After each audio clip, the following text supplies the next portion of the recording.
Parce qu'en fait, il existe plusieurs solutions possibles par rapport à un problème. Donc, c'est maintenant à vous d'identifier la bonne solution. Et là, il y a plusieurs caractéristiques. La première chose, c'est de faire la différence entre une solution et une réponse. Ici, l'exemple que j'aime souvent prendre, c'est par rapport à la soif. Si quelqu'un a soif et vous lui donnez le yaourt, ça ne va pas étancher sa soif. Parce que ce qu'il lui faut, c'est de l'eau. Donc, face au problème de la soif, la solution, c'est l'eau. Et le yaourt n'est qu'une réponse. Donc, ça, c'est la première manière déjà d'identifier si ce que vous êtes en train d'apporter, c'est réellement une solution ou si c'est une réponse. Ça, c'est la première caractéristique. La deuxième caractéristique est celle de savoir, est-ce que la solution est efficace ou est-ce que la solution est efficiente? La différence entre les deux réside dans le fait que les solutions efficaces, ce sont des solutions qui nous permettent d'arriver, ou plutôt d'atteindre l'objectif, mais en dépensant beaucoup de ressources. Et la solution efficiente, ce sont des solutions qui nous permettent d'arriver à l'objectif en dépensant le peu de ressources possible. L'exemple simple que j'aime souvent prendre, c'est le fait que si on doit quitter d'ici pour arriver à Ndokoti, si je m'en vais à Ndokoti en hélicoptère, c'est une solution efficace. Mais si je vais en moto, c'est une solution efficiente. Parce que la moto, c'est une solution qui me permet d'atteindre l'objectif, mais en dépensant le moins de ressources. Donc, si vous trouvez une solution par rapport à un problème, il faut toujours essayer de savoir est-ce que c'est la solution efficace ou c'est la solution efficiente. Parce que plus la solution sera efficiente et plus vous allez gagner de l'argent. Parce que si on prend deux personnes qui doivent aller en deux côtés et qu'un prend l'hélicoptère, l'autre prend la moto, à la fin, quand on va faire le bilan financier des deux, celui qui a pris la moto va gagner plus d'argent que celui qui a pris l'hélicoptère. Parce que si on avait donné 50 000 aux deux, à la fin, quand on va dire, OK, la moto t'a coûté combien? Le premier peut dire, ça m'a coûté 500, on va faire 50 000 moins 500, on voit ce qui lui reste. Celui qui a pris l'hélicoptère, peut-être il sera endetté. Il va commencer à devoir l'argent à la compagnie qui a l'hélicoptère. Donc ça, c'est aussi un élément à évaluer. La troisième chose, c'est est-ce que la solution est simple? Plus la solution est simple, mieux c'est. Parce que quand la solution est simple, ça fait en sorte que la rendre opérationnelle est beaucoup plus aisée. Parce que quand c'est complexe et qu'il faut que beaucoup de personnes interviennent, ça rend le processus beaucoup plus difficile et ça fait en sorte que les possibilités même d'arnaque sont plus importantes. Donc, vous devez être capable vous-même de maîtriser la solution. Je prends un exemple. Si vous voulez créer une usine de savonnerie, vous devez apprendre à fabriquer le savon. C'est la première étape. Vous devez savoir comment on fabrique le savon étape par étape. Parce que si vous ne savez pas fabriquer le savon et vous financez juste les gens qui vont mettre sur pied l'usine de fabrication du savon, en fait, ils vont vous escroquer. Vous ne serez pas capable d'évaluer ce qui est utile et ce qui est inutile dans ce qu'on fait. Donc, il faut que la solution que vous mettiez sur pied soit assez simple. Et il faut commencer par une seule solution. Et que ça ne sert à rien de vouloir résoudre tous les problèmes en même temps. Donc, si vous mettez sur pied une solution, il faut que ce soit pour un problème spécifique. N'essayez pas de mettre plusieurs solutions en même temps, surtout au début. On met une solution, on résout le problème, on évalue, on essaye d'autres solutions pour voir si ces solutions sont beaucoup plus pertinentes. Et quand on a déjà trouvé le moyen de résoudre ce problème, on essaye d'automatiser pour voir même comment on fait pour résoudre le problème sans que je n'intervienne dans le processus. Et c'est qu'on a réussi à atteindre cette étape qu'on peut commencer à toucher un autre problème en apportant une autre solution.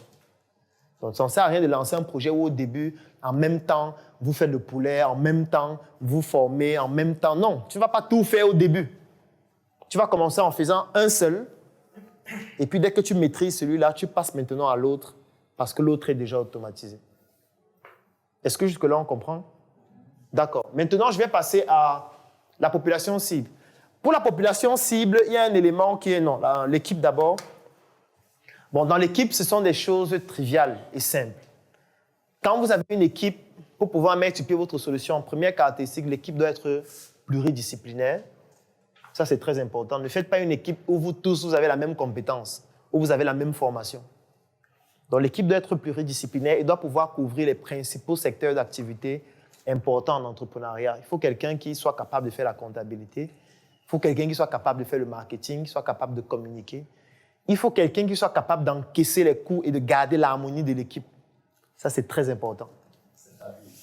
Ça veut dire qu'il faut quelqu'un qui soit toujours en train de vouloir réconcilier lorsqu'il y a des différends entre les membres de l'équipe.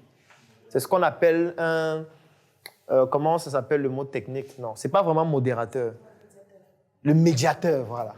le médiateur. Parce que je prends un exemple. Supposons que vous êtes 3 dans un projet et que vous 2 vous clashez. Il faut qu'il y ait quelqu'un qui est toujours en harmonie avec vous 2 et qui peut venir créer la médiation. Parce que s'il n'y a personne pour créer la médiation, c'est que vous avez seulement... Moi, je connais des projets qui se sont arrêtés à cause d'un message sur WhatsApp.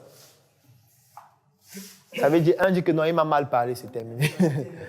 L'autre dit que non, je ne peux pas lui demander pardon, il est qui? Il se prend pour qui? Et le projet est fini. Le projet fait faillite, tout le monde arrête. Juste parce qu'il n'y a pas eu quelqu'un pour venir dire que mon frère, c'est pour un message que tu vas arrêter le projet. Allons causer, voyons ce qu'il faut faire. Donc, il faut toujours qu'il y ait un médiateur. Et le médiateur doit être quelqu'un qui a une très forte intelligence intrapersonnelle et interpersonnelle, c'est-à-dire émotionnelle, et quelqu'un qui aime le fait qu'il y ait de l'harmonie. Ce n'est pas forcément celui-là qui va aller communiquer, qui va faire tout sur le terrain, non. Il peut même ne rien faire. Mais il doit être sensible à identifier que quand il y a un problème, il soit capable d'intervenir, d'écouter les gens. Même s'ils ont tort, il écoute quand même longuement pour essayer de trouver toujours des compromis. Parce qu'il y a une statistique qui fait froid dans le dos, c'est que 75% des entreprises qui disparaissent, c'est à cause des conflits entre les associés. Et ça, c'est fatal. C'est aussi un autre facteur qui peut faire que vous gagnez beaucoup d'argent. Et puis un jour, ça disparaît, juste parce qu'il y a un conflit entre 2 personnes. Dans les couples, alors, c'est fatal. Les couples, c'est l'exemple, alors, par excellence. Moi, je fais souvent la curiosité et je vous recommande de le faire aussi, d'aller souvent au tribunal. Moi, je vais régulièrement au tribunal pour voir les procès. Et les procès les plus intéressants sont les procès de divorce. C'est magnifique. Vous voyez des gens qui ont fait 20 ans, mais quand vous suivez ce qui sort de leur bouche, vous dites waouh! Donc, ils ont fait 20 ans avec ça dans le cœur. La mission est simple. Voici une arme capable de changer le mindset du continent africain. Détruire l'obésité de l'inconsistance intellectuelle dans laquelle se cache le coffret VIP. Il possède une arme contenant 200 heures de formation et 8 ans d'expérience entrepreneuriale. Recevez le pouvoir de devenir une meilleure version de vous-même. Armez-vous de cette clé pour une réussite entrepreneuriale.